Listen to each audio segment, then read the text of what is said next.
इनका सबसे पहला रूप है शैलपुत्री। शैलपुत्री अर्थात पर्वतराज हिमावन की पुत्र। इनका वाहन वृषभ है और इसी कारणवश इन्हें वृषारुधा के नाम से भी जाना जाता है। नवदुर्गा का दूसरा रूप है ब्रह्मचारिणी। ब्रह्म अर्थात तपस्या, चारिणी अर्थात आचरण करने वाले।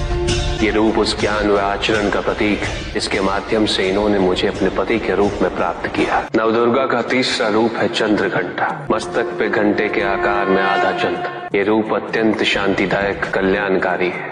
विभिन्न प्रकार के अस्त्र और शस्त्र इनकी 8 भुजाओं में सुसज्जित है। इनका तीसरा नेत्र सदैव खुला रहता है। चंद्रघंटा का वाहन सिंह है। ये युद्ध करने हेतु सदैव तत्पर रहती है। इनकी आराधना करने से निर्भीकता और वीरता के साथ ही सौम्यता और विनम्रता का विकास निश्चित है। ये जो मृत्यु देती वो सुख कारक और निर्भय अवस्था में होती है। इनकी मंद मंद हंसी से संसार का जन्म संभव होता है। यह है नवदुर्गा का चौथा रूप जिसे कुष्मांडा के नाम से जाना जाता है। अष्टभुजा, शस्त्रधारिणी, व्याघ्रवाहिनी, हिरण्यवर्णा।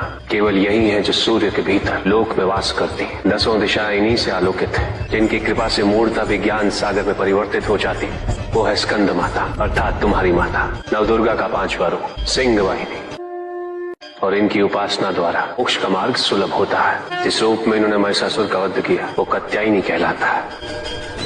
इनकी आराधना करने से अर्थ, धर्म, काम और मोक्ष फलों की प्राप्ति होती है। श्याम रंग, खुले केश, एक हाथ में लोहे का कांटा और एक में खड़ग, जिनका आशीष शुभों का कर्ता और कारक है।